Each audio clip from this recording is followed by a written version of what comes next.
With the latest Lumia flagship, Verizon looks to make up for lost time. But is there enough here to make the new phone a success? I'm Michael Fisher, this is Pocket Now, and this is our quick review of the Nokia Lumia 928. It's impossible to discuss the Lumia 928 without taking into account the trail blazed by its predecessors, particularly AT&T's Lumia 920. Indeed, the 920 is the basis for the 928, and here in the States, it's tempting to call the latter device simply Verizon's version of the 920. But there are significant changes here. We'll get into that in detail in a future comparison video, and follow us on social media and here on YouTube so you don't miss it. But for now, let's dive into what the Lumia 928 does and doesn't do well, starting with hardware. Under the hood, the Lumia 928 packs a familiar power plant, a Qualcomm Snapdragon S4 at 1.5 GHz backed up by a gig of RAM, alongside 32 gigs of onboard storage. Battery capacity is a fairly middle-of-the-road 2,000 mAh, and wireless charging, a hallmark of the Lumia line, works as well as it ever has.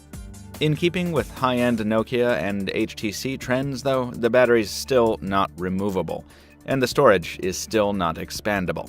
Fortunately, Nokia has managed to address one of the biggest black marks against previous models, the unit's mass. The 928 weighs in at a respectable 162 grams. Now, that's still heavier than its super light flagship competitors, but here the weight combines with Nokia's famously sturdy polycarbonate and the Gorilla Glass 2 display facing to lend the phone a decidedly high-end feel in the hand that's only moderately impacted by the glossy finish. We do wish there was a matte option in white, though. In terms of aesthetics, the 928 is a fairly typical modern slab. It's a little faster in terms of hardware design, its aggressive sharp corners contrasting with its pillowy backside, which balloons outward to 10.1 millimeters at its thickest point. The casing is adorned with some interesting flares, like the ever so slightly curved glass and the love it or hate it forehead bezel above the display. It also packs a busier backside than previous Lumias, with penetrations for the new Xenon camera flash and a rear-mounted speakerphone. We're not too pleased with the responsiveness or feel of the plastic side keys, and the top-mounted USB port is as weird as it was on the Samsung Focus. So there's ups and downs here. Probably the most visible change the 928 brings to the table, though, is the substitution of a 4.5-inch AMOLED display for its cousin's IPS LCD. Here, the change is welcome, at least in our view. While its dimensions, 15:9 aspect ratio and 1280x768 resolution are all familiar, the 928's 334 pixels per inch kick out heavily saturated colors with nearly perfect black reproduction. This serves Windows Phone 8's modern UI very well, the tiles seeming to float across an expanse of dark glass in the default color configuration. Even those who dislike the larger-than-life color tones of AMOLED will likely appreciate the added side visibility of the 928's panel. In terms of software, Windows Phone 8 purrs along fairly well on the 928. We were occasionally stymied by a hiccup or a stutter here and there, something we're not used to seeing from Microsoft's smooth and consistent OS. By and large, though, the experience is slick and stable.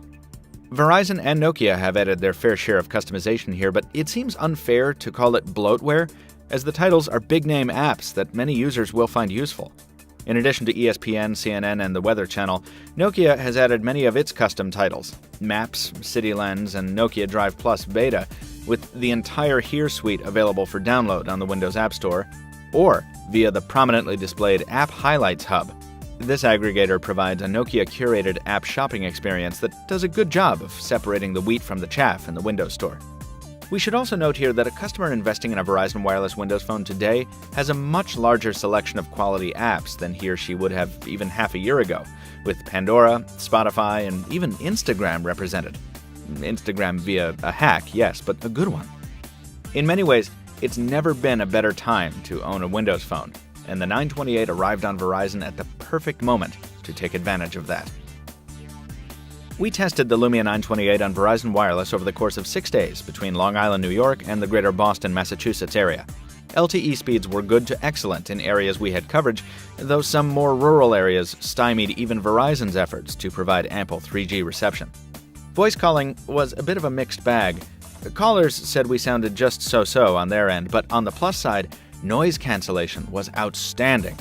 We stood next to a moving train, literally, at one point, which the caller on the other end couldn't hear at all. We wish Nokia hadn't moved the speakerphone to the back side of the 928. Its repositioning doesn't result in clearer sound. And that's a shame, as we'd have liked some positive trade-off in exchange for dealing with yet another rear-firing speaker. That said, it's still plenty loud for media viewing and listening, and if you opt for the headphone route instead, you can use Nokia's simple equalizer software and Dolby headphone audio settings to hone your experience. Battery life was in line with most other Lumias, and slightly above average for a high-end smartphone. With moderate use, including a fair bit of wireless tethering and quite a bit of travel across areas with minimal or no service, the phone lasted us about 10 hours. More battery impressions in our written quick review at Pocket Now.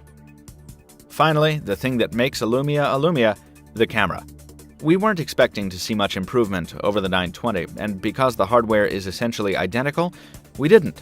But that doesn't mean the experience wasn't exemplary. The 928 continues to excel in low-light shots, and well-lit photos, particularly outdoors, often turn out even better. The Xenon Flash is a nice add-on for those who like using the flash, but on the 928 it's so rarely necessary that it's almost an academic addition. The camera isn't perfect. Colors are occasionally a little washed out indoors, and we sometimes wish we could tweak its low-light settings to get more dramatic contrast. Also, Microsoft really needs to refit its viewfinder software to provide shooting mode indicators. But these are minor quibbles. Overall, the 928's camera is outstanding, easily topping nearly every other Windows phone and most other smartphones, period. The Lumia 928 is not the smartphone that's going to catapult Windows Phone to a massive gain in US market share. It's too mild, too iterative for that. But what it will do, and what it's already doing, is bringing what remains of the buzz surrounding the Lumia 920 to the nation's largest wireless carrier. Is it a little late? Yes. But is it a good thing? Also yes. We give the Nokia Lumia 928 an 8.3 out of 10.